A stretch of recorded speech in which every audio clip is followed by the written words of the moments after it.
Hello everyone. In this video I'll show how to animate camera.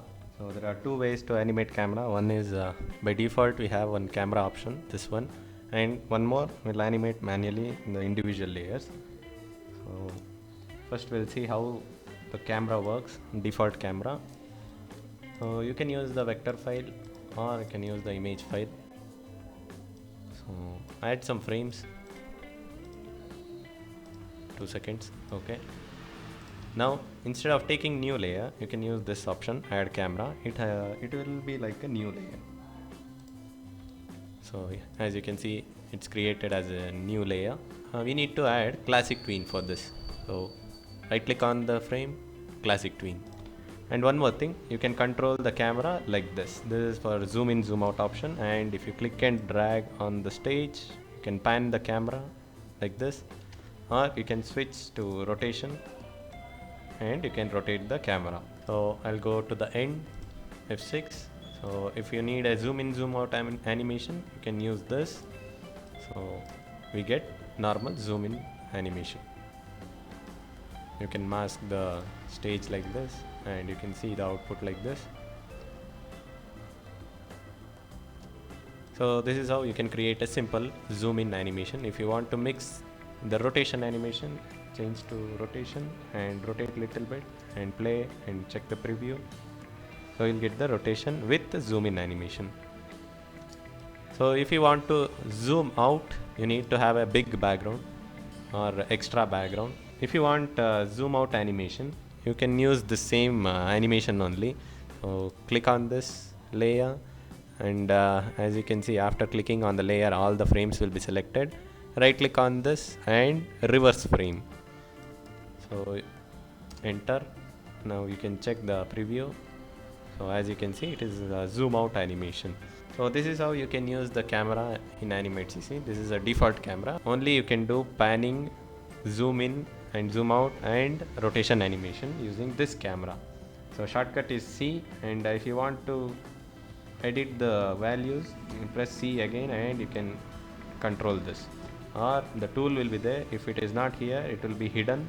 Click on these three dots and you can see the camera, add it here somewhere and you can control anytime.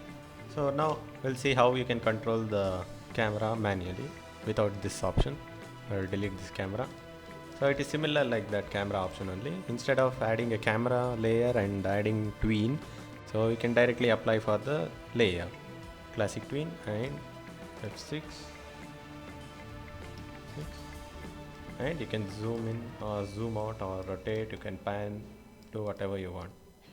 Now we will see how we can make the parallax animation.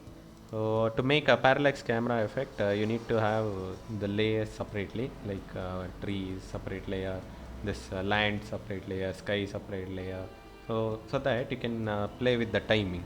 So in parallax effect, everything will not move in the same timing.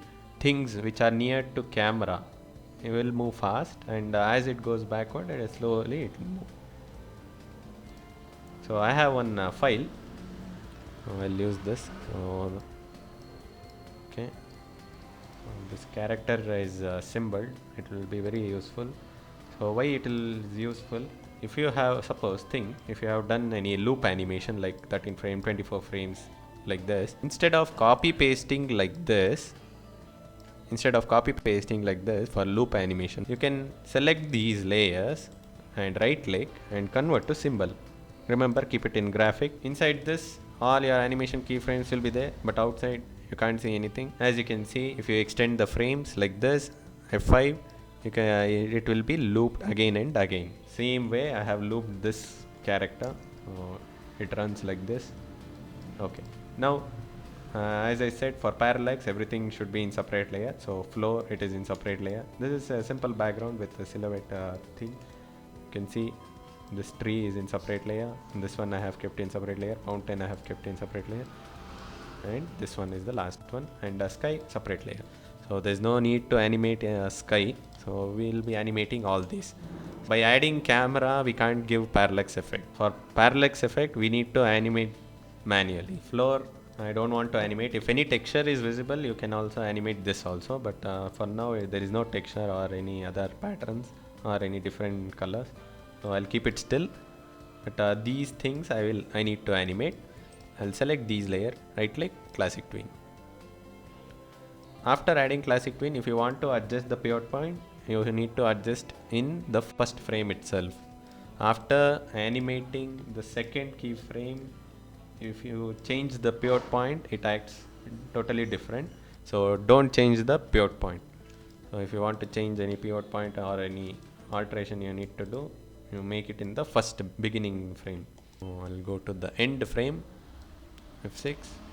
The character is facing towards left side, like this, left side. So I need to move the artwork, background artworks to my right side.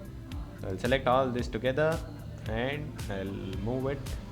And remember, you should have a little bit extra background, or else it may end like this. See here, as you can see, the mountain is ended here. We can solve that.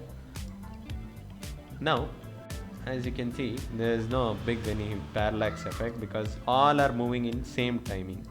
So parallax effect means, as I said before, the foreground things will move faster, the background objects will move slower. I'll go to the end frame. This is the last one, so this should move very slowly. I can keep it here so that the cut also will not be visible.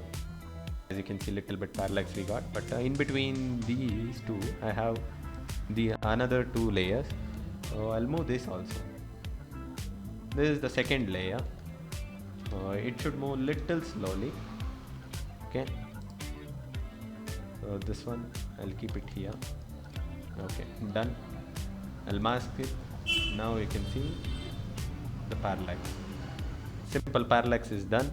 So if you want to create more depth, you can add some more elements in the foreground, like plants, bush, or some creepers, or some trees in the foreground.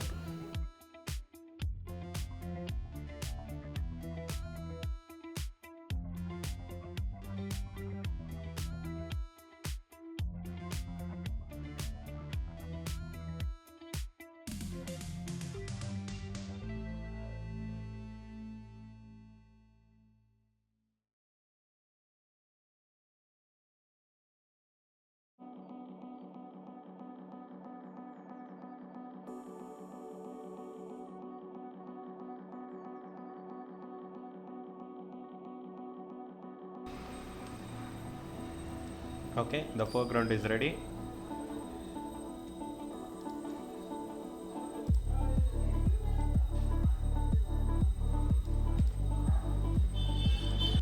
This is how you can create a parallax camera animation in Animate CC.